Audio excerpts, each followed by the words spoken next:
belajar pada mata kuliah aplikasi keuangan 2. Kemudian perkenalkan, nama saya Lili Fadila selaku moderator pada rapat pada presentasi kelompok 8 pada pagi hari ini yang berjudul penyusutan dan depresiasi metode alokasi, taksiran umur, taksiran residu, penetapan depresiasi.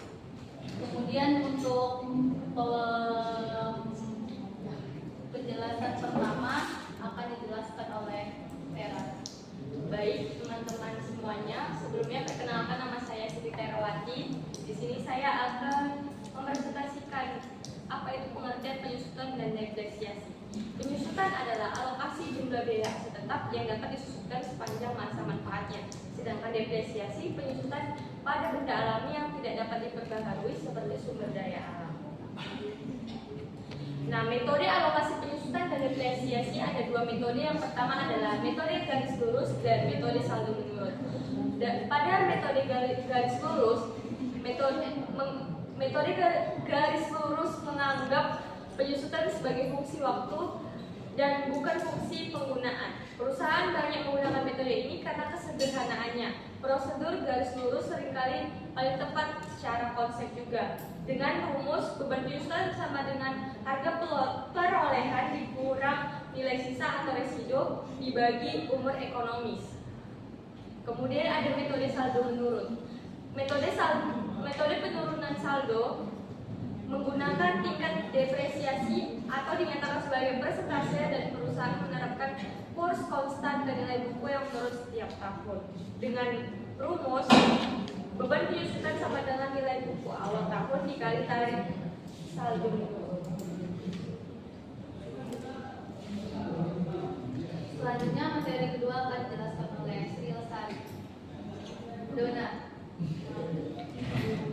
Selanjutnya itu ada taksiran umur ekonomis. Taksiran umur ekonomis adalah taksiran jumlah periode waktu yang diperkirakan dapat menerima manfaat yang tetap ekonomis.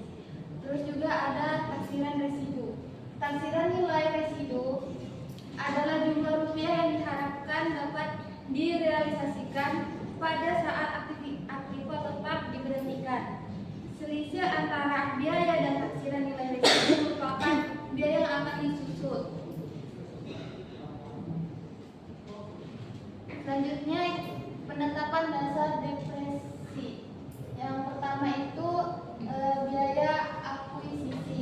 Biaya akuisisi adalah harga yang dibayar oleh kita untuk mendapatkan hak properti untuk mencari dan menemukan sumber daya alam yang belum ditemukan. Selanjutnya akan dijelaskan oleh Kari.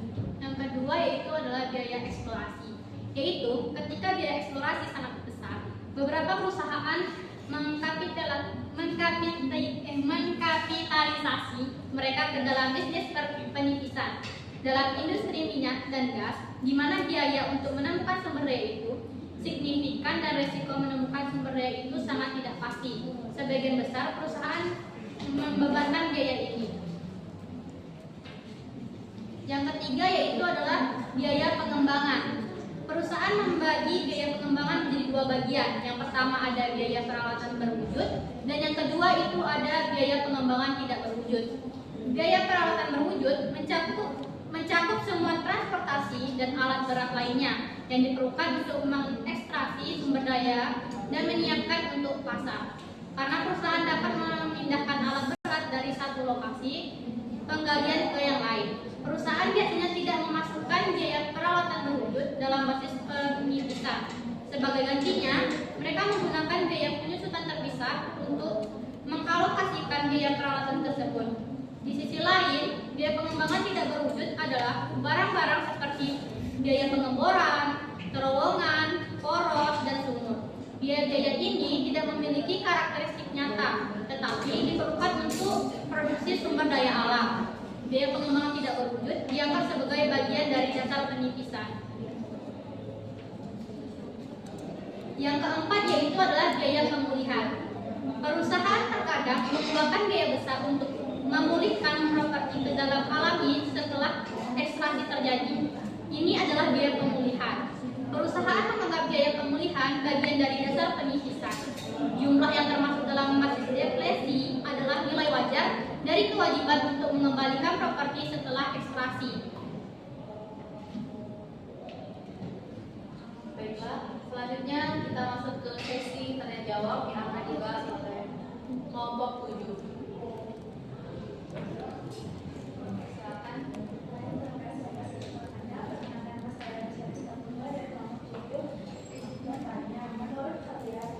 Apa yang terjadi jika umur ekonomis ditaksir terlalu lama? Cukup. Terima kasih atas pertanyaannya. Selanjutnya, Baik, perkenalkan nama saya Rizky Praditya dari kelompok 7 ingin bertanya, bagaimana prinsip pembebanan biaya metode pada metode saldo menurun dibandingkan dengan metode garis lurus? Terima kasih. kasih atas pertanyaan.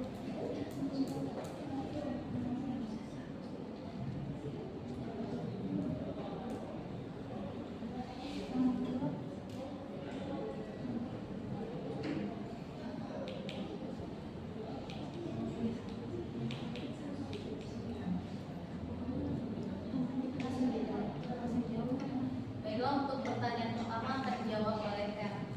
Baik, izin menjawab. Saya akan menjawab pertanyaan dari Ruth Syariska Purba. Apa dampak taksiran umur ekonomi terlalu lama? Jika umur ekonomi taksir terlalu lama, maka beban penyusutan tahunan menjadi terlalu kecil karena biaya perolehan dialokasikan ke periode yang terlalu panjang. Akibatnya, laba bersih perusahaan akan tampak lebih tinggi dari yang seharusnya atau overstate pada tahun-tahun awal. Selain itu, nilai buku aset di neraca tidak mencerminkan nilai realitasnya karena penurunan manfaat ekonomi yang sebenarnya terjadi lebih cepat daripada yang dicatat. Apakah jawabannya bisa diterima? Terima kasih. Selanjutnya pertanyaan kedua akan dijawab oleh Dona. Mohon maaf untuk saudara Iwan, bolehkah diulang pertanyaannya? Bagaimana prinsip pembebanan biaya pada metode saldo menurun dibandingkan dengan metode garis lurus? Baiklah, di sini akan saya jawab. Metode garis lurus itu yang seperti yang kita tahu, itu rumusnya itu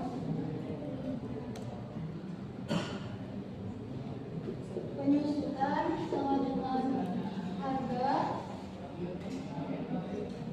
dikali dengan dikurang residu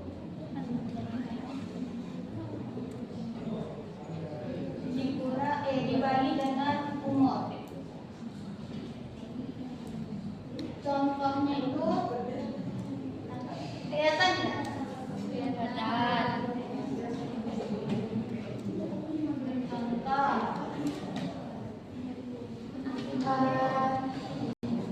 harga perolehannya itu 10.000, terus residunya itu 2.000, umurnya itu 4 tahun.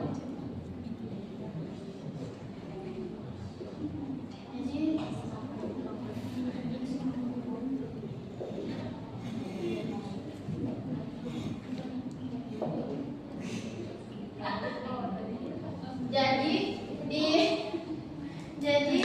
di metode garis lurus ini penyusutan setiap tahunnya itu sama. Maupun itu misal tahun 2021 dengan 2022 itu penyusunannya itu sama. Sedangkan dengan metode saldo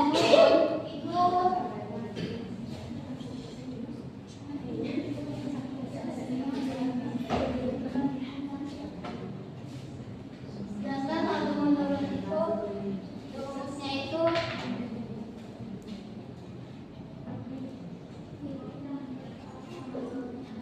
penyusutan dengan tarif dikali dengan nilai buku.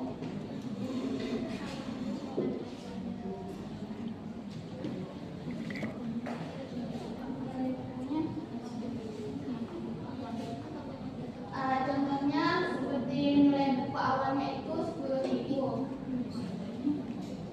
tarifnya itu tarif Tadi penyusutannya itu 50%. Jadi ini nilai buku tahun pertama itu penyusutan tahun pertama itu adalah 5.000. Nah ini yang tahun pertama. Dan tahun keduanya kita pakai yang nominal itu. Jadi 5.000 dikali 50%. Jadi tahun kedua penyusutannya itu 2.500. Jadi kesimpulan yang bisa saya ambil, kalau metode garis lurus penyusutannya itu setiap tahun sama, sedangkan metode saldo menurun. metode saldo menurun setiap di awal tahun dia nominalnya besar, tapi tahun selanjutnya dia akan menurun. Jadi sampai sini bisa dipahami. Terima kasih. Baik, terima kasih atas pertanyaan dan jawabannya sangat luar biasa. Selanjutnya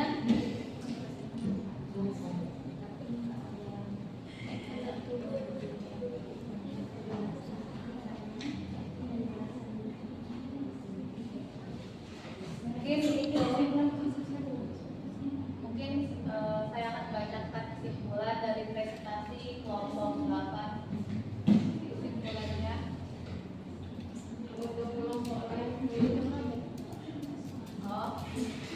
mohon maaf teman-teman, ada tambahan lagi. Apakah ada yang ingin ditanyakan untuk kelompok lain? Boleh angkat tangan. Silakan.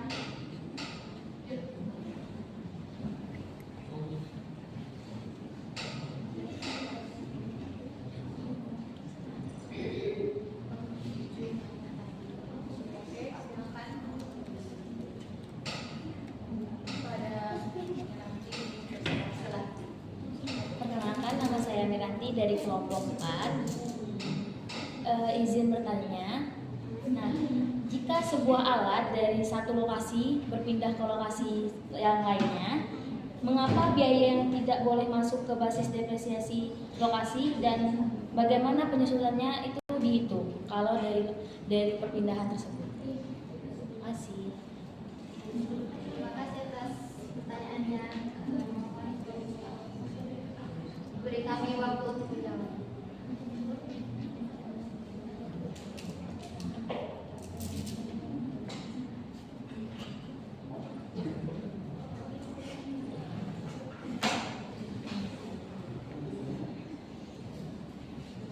Baiklah, untuk pertanyaan saudari Miranti akan dijawab oleh Sri Lestari. Baik, saya akan menjawab pertanyaan dari Mbak Mira, yaitu perlakuan akuntansi alat berat yang dipindahkan, alat berat seperti transportasi atau alat berat ekstraksi, tidak dimasukkan ke dalam basis deflasi karena aset tersebut merupakan biaya peralatan berwujud yang bersifat dapat dipindahkan dari satu lokasi ke lokasi lainnya. Alasannya, biaya yang masuk ke basis deflasi hanya biaya yang tidak memiliki karakteristik fisik nyata atau melekat pada lokasi, seperti biaya pengembangan tidak berwujud, pengeboran, atau terowongan. Penyusutan itu karena tidak masuk basis deflasi, alat berat tersebut menggunakan biaya penyusutan terpisah untuk mengalokasikan biaya selama masa manfaat tersebut. Apakah jawabannya bisa diterima? Terima kasih.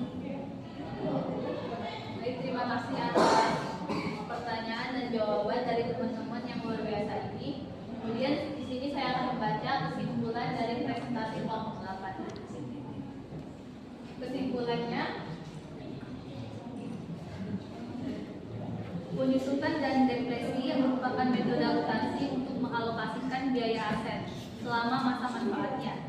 Penyusutan digunakan untuk aset tetap berwujud seperti mesin atau bangunan, sedangkan depresi digunakan untuk sumber daya alam yang tidak dapat diperbarui seperti tambang dan minyak. Dalam penyusutan terdapat beberapa metode alokasi seperti metode garis lurus yang membebankan biaya secara merata setiap periode dan metode saldo menurun yang membebankan biaya lebih besar pada awal penggunaan aset. Perhitungan penyusutan dipengaruhi oleh taksiran umur ekonomis dan taksiran nilai residu. Sementara itu, dalam depresi, penentuan biaya didasarkan pada beberapa komponen seperti biaya akuisisi, biaya eksplorasi, biaya pengembangan, dan biaya pemulihan yang berkaitan dengan proses memperoleh dan mengolah sumber daya alam. Mungkin inilah yang dapat kami sampaikan karena topiknya cukup sampai di sini. Mudah-mudahan teman menerima pemahamannya, bukan seperti dia yang dikit-dikit salah paham.